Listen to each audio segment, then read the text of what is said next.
ました。世界に再び危機が迫っています。平和への反逆者、その名はエレン・イェーガー。 Eren Yeager has finally shown his fangs in Attack on Titan Season 4 in the way we had never seen before.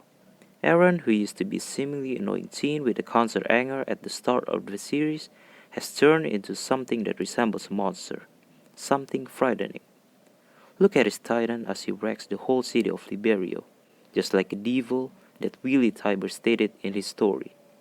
This just shows how much he has changed from the earlier season. The most interesting part for the majority of us is the fact that despite all of his wrongdoings, we can't really pinpointly blame him for his acts. He's just another victim of hatred in the world, and he was pushed to do some irredeemable actions for the sake of his country and also France. He has been pushed to become the devil of paradise because the world wouldn't give the chance for the island to survive. Even their kin from Marley wished for them to perish completely. The question is, what were the options available for him? Definitely not much. He said that to Hanji by himself. He didn't have any other way. Eren is a really great written character with impactful developments, and we have to give credit to Isayama for carefully creating the characters and also the world in his work, because this series blasts. In this video, we will highlight Isayama's choices of how he treats Eren's writing as the protagonist, and we will go through it by dividing this video to some points. Eye-opening moments, decisive choices, the grey world of hatred. The first point is the fundamental world-building foundation of the whole series, which let us learn the world's truth alongside our protagonists, because just like the kid Eren, we only know the surface level of knowledge about the world. We know that Titans are some weird-looking creatures that eat humans, but we never truly knew their origins at first. We know that humans are still living inside the walls and actually doing quite well. But what about the world outside? How does it look like? Will there be freedom? These are the questions that piqued Eren's attention and left him aching to know the truth. His thirst for the truth eventually led Kid Eren to the conclusion of wanting to join the Scouts, because he thought he would be able to go outside and experience the view in Armin's book firsthand. The first episode dived through into this premise and shown us the horror of the outer walls. Lots and lots of people died. Even some corpses could not be retrieved, and they basically wasted their life for nothing. This view was meant to be an insight of how dangerous the Titans truly are, and going outside means certain trouble. We could see how Eren's mother immediately refused his request to become a scout because she knew the grave consequences of becoming one. But as we can guess, it didn't stop Eren. Later in the same episode, we were blasted with the biggest reveal yet, a Titan that exceeds not only the walls but also humans' expectations. On their whole life, the people of Paradise thought they would be safe from the whole farce of Titans because the walls are keeping them outside. Eren was as shocked as everyone, and he had to go through the worst moment of his life, losing his mother to the Titan.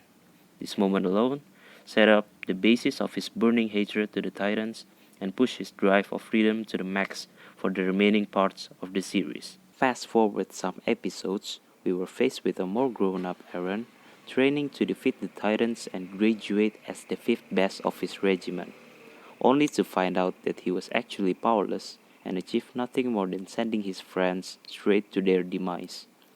But couple episodes later, Eren was revealed to be a Titan shifter, and that means Eren was able to transform into the very thing he hated the most. Later in the series, we will also be learning about the other Titan shifter and their reason to do the problematic things they did. In order for these surprises to work, Isayama had prepared his world miles ahead before the story even starts, so the reveals won't be empty or even look as plot devices. I won't be the first to say this, but you can see the fragments of some bigger reveals, such as the foreshadowing of Annie, Reiner, and Bertolt behaviors in the past if you rewatch the series from the start. Isayama carefully nitpicked when to reveal some of these surprises so it would be impactful for us and also for the MC naturally.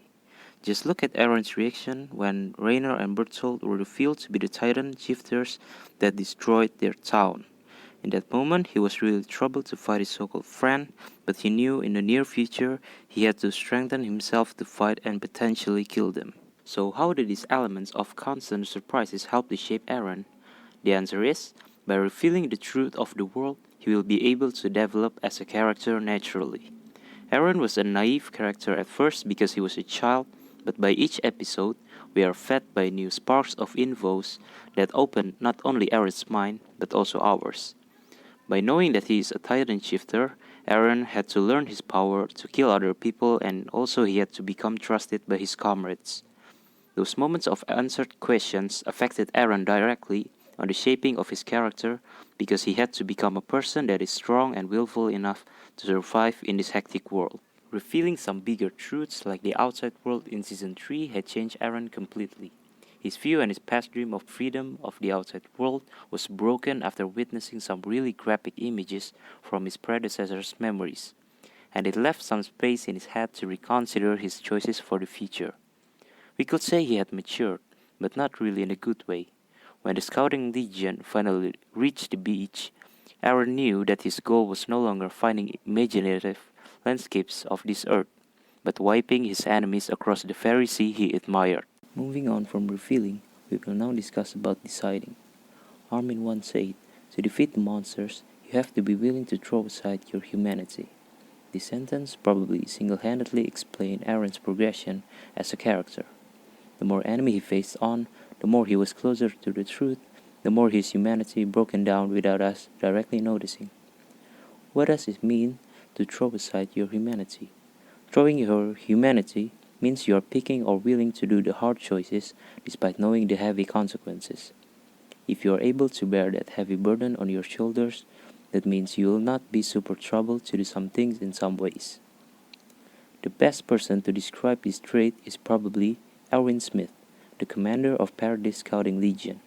To fulfill his own desire of proving his father's theory, he led the Scouting Legion on their missions and proved to be successful at times. He seems really nice and competent on paper, but if you see the death rate of his missions, you will think twice of joining the Scouts. He was acknowledged not only for his strategic mind, but also for his willingness to sacrifice for the greater good. In order to catch the female Titan, he ordered his soldiers to keep on their formation despite the Titan's interference because he already prepared a trap for her.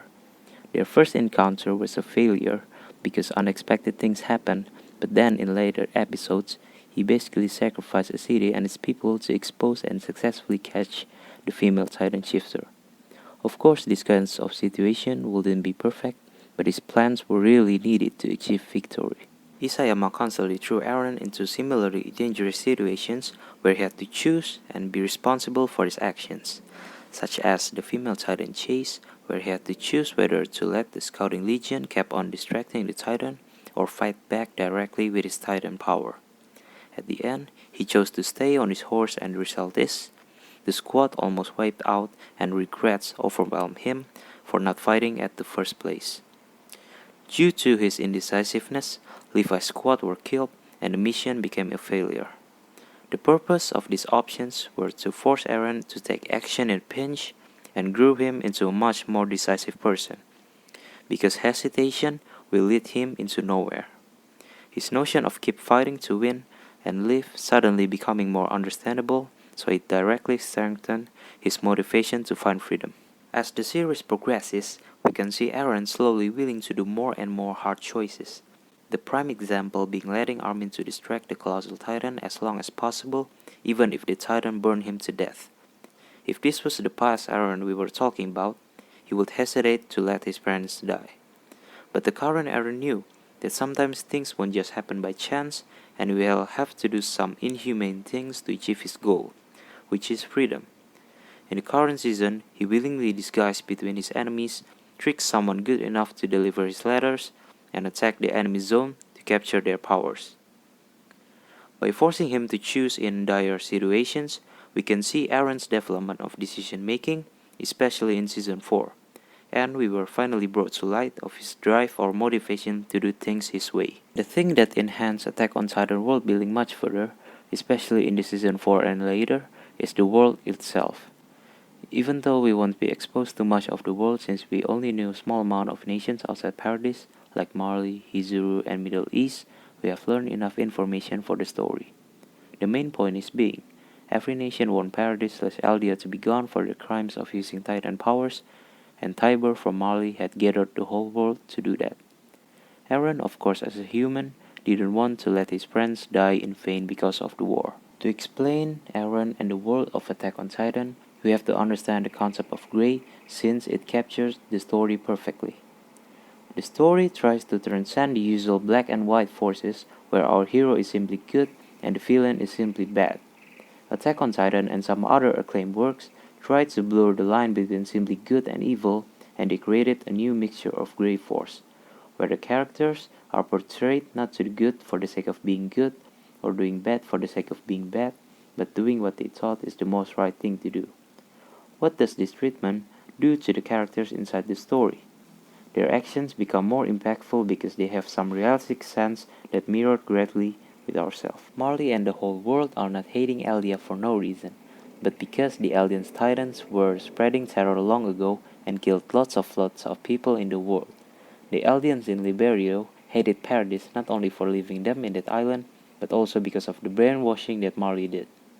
Eren, on the other hand, tried his best to not let the people outside of Paradise destroy his island. However, it's certainly impossible for the world to leave the island alone because of all the hatred they pent up in their guts from the terror of Titans. Therefore, Paradise had no options left but to fight back, and that's exactly what Eren did. Eren isn't a bad guy for wanting to protect something, but his deeds are definitely no good either. He showed us how humans realistically are capable of becoming monsters that are daring enough to keep fighting if they are pushed into a corner. Isayama had built the world where everyone was trying to do what they think was right, and that is scarily almost accurate.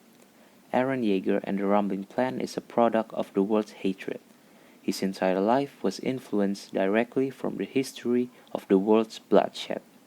His mother and friends were dead because of the warriors' attack, and the people of Eldia has to suffer from Marley's hatred.